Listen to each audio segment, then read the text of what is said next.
In a world where information seems to travel at the speed of light and traffic at a snail's pace, where the agenda of those at the helm doesn't always reflect the pressures on the streets, where the rubber hits the road, where there's queue of issues needing to be interrogated in the name of speaking truth to power. Welcome to a place at the table, where we set the agenda, table the issues that matter to you, and invite you to take a seat at the table.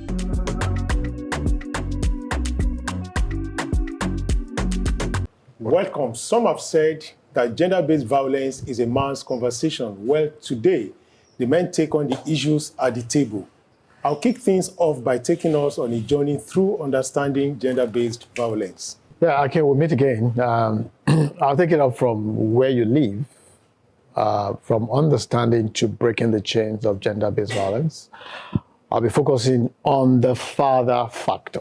Kingsley, why should I say we meet again? We know each other now. But we are meeting now. You know. Since the baton has come to me, I'll take things in a different direction, from understanding to breaking the chain to interrogating the narrative. Hey, Bright, what's up? I'm good, Yinka. You could say I'm tackling the problem at the root, since, as Yinka said, gender-based violence is the man's problem. I'm focusing on redefining manhood. Welcome, Balaji. Hello, Bright. I'm obviously in good company. And what more can I say? Well, for me, I'll be running up by focusing on, on the new norm and, tackling it from that angle, how we need to change with change. From understanding to unshackling to uncovering or even unbundling, every relay race has a beginning. The clock is ticking, gentlemen. Let's hit the track.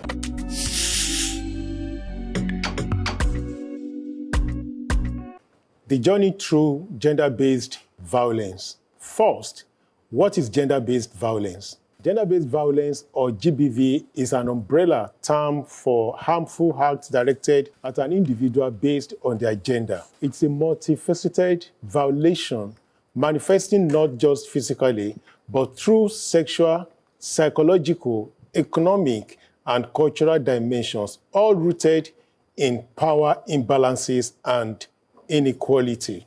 The journey from victim to survivor is a profound transformation, a tumultuous path of reclaiming identity, power, and self. In Nigeria, most especially, due to significant underreporting driven by stigma, fear, influence of perpetrators, weak disciplinary system of the state, however, we cannot ignore the devastating challenges of GBV in our society, as we have women from ages 15 to 49 have experienced physical, sexual, or emotional violence from men. Yet, there is no data to capture the fate of men in this malady. Why this ease of this journey varies, the available data and narratives from the consulting room reveal a stark truth. For the vast majority, the path is arduous. The initial impact is a deft blow to one's core humanity, leaving individuals feeling disempowered and fragmented. As the trauma compounds, it layers shock, fear, and self-blame, create a heavy emotional burden that can make the world feel unsafe and self-lost. Navigating out of this place requires immense psychological resilience and often external support. Healing begins with the critical act of emotional validation, the experience of being heard, believed, and supported without judgment or fear. This validation is the first step in rebuilding the shattered sense of safety and self-worth, allowing a person to move from a state of surviving to actively reclaiming their narrative. This brings us to our collective duty as humans. Eradicating GBV to the barest minimum is not the sole responsibility of survivors or specialists. It is a societal imperative. It demands that every concerned human get involved by challenging harmful norms, supporting survivors with empathy, and advocating for stronger protections. When we nurture communities of belief and safety, we don't just aid individual healing, we dismantle the very foundations that allow such violence to persist. I mean, we've made history on this table by by having an all-men's table. So yes, kudos to you, News Central. So you took us to school, teaching us about what gender-based violence is, and the first emphasis there was the fact that this has nothing to do with your gender, with your gender at birth. It's not a boy versus girl, man versus woman. It's neutral. Yes. And that foundation for me is very important to the rest of the conversation, because to a large extent, what we've seen over the years is the gender coloring, all right, of the advocacy around GBV, which has made this kind of conversation almost impossible. Yeah. There's always a problem regarding cases that are brought to court and the evidence, especially when the evidences are not present, and which was why Lagos State had to bring in a policy where forensic evidence becomes tenable in the case where, for instance, rape, where the woman cannot go to the hospital and do a smear, and there's the opportunity to report to the police after the incident had happened. Now, for such a lady, you can interview her, and based on her interview, which you can subject to a forensic analysis, that can be tendered in court. I was sharing with Bolaji and Akin before we came on air that GBV is a symptom, or one of the symptoms of a social collapse.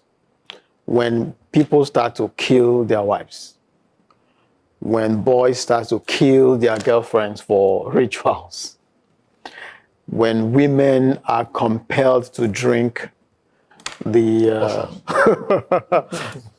portions, that is a reflection of a deeper issue that we need to now look at. Should we continue to fight the symptom, or should we go at the heart of this problem? So the family dynamics till date is something that there's no policy regulating how people behave at home. A friend was telling me that he was in Italy, and he said he's not been able to marry and have kids because when he gets married, his accommodation will need to change because he's married. And I said, why? He said, no, you cannot be in a room apartment with a wife and a child. It's not going to happen. So unless you are not ready to get married. I said, wow, that is state controlling what happens in the house. Yeah. So we can also do something like that, where we can start to prescribe certain level of decency that would, from the home front, curb, this whole thing about GBV. I think I'm just going to make it short. I totally agree with you and Yinka. I think it's a societal construct, right? But at the same time, Yinka said something about the fact that it's not a gender thing. I think it's a gender thing. I think the societal construct has empowered. You said something about power imbalance, which is the thing I wrote on my sheet of paper.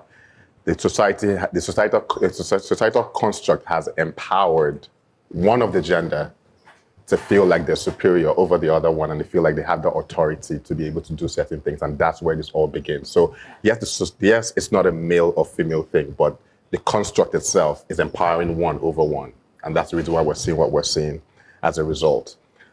If a child grows up with the mentality that a boy grows up with the mentality that I am better. Even if like, for example, my family, we're 2 boys and 2 girls. There are things that my parents would ask us to do, or my dad would ask us to do, and they would shield my sisters away from it. It shows me as a child growing up that my sisters are weak. That's why they can't do this kind of jobs, right? And so it might be as simple as, oh, I'm trying to protect them, but it's giving me that reason, that vibe of like, I'm better than them. That's why I'm doing this kind of thing. I believe that, yes, it's a societal construct, but we need to start reconstructing the society to create that balance. I mean, from my own standpoint, which is the government standpoint, a lot of the things we see, the question begets the society, their response, the community, the acceptance or the reluctance to, tackle this pandemic. We still have people that are being violated, but they prefer to stay silent. Yeah. Again, it's a function of the society, the community. How is it deemed? What will people say and all of that, which would then lead to Kingsley's example of state control. So the example you gave was classic. So from my own standpoint is, how do we continue to, or how can we control that societal behavior, attitude, or construct? But then who controls it? Is it the government's job? You guys have already done what? I know. Yeah. You know what you did? No. I will pick it. So I wanted to lay its foundation to say who controls it, because when people say the government, which is what we've done and we will keep doing, the government is the people. The people is the government. But again, as a people, we must all understand the basic foundation, accept it, be willing to deal with it. And again, it's by having this sort of conversations, because believe you me, like you said earlier on, it's always been women sitting on this table having this conversation. This will spark interest, it will spark conversations, and then it would lead to what we could call a gender change. Yeah. Lagos State currently intervened in how families handle rape, especially child molestation, child sexual molestation. It's actually defilement in court. So if a child is defied and there's a report, you can no longer settle at home. This idea where the perpetrator goes to the girl's home and says, sorry, I beg, make we said, it's over. The moment the matter gets to Lagos State, that is, you cannot forgive. Custody of the child is taken off you immediately. So the matter dies. Kudos to Lagos State. They say a problem heard is a problem shared. I will add to that, a problem shared is a problem on the way to being eradicated. So I like the sound of that, Aki. And speaking of sharing the problem, here's where I think the father's coming.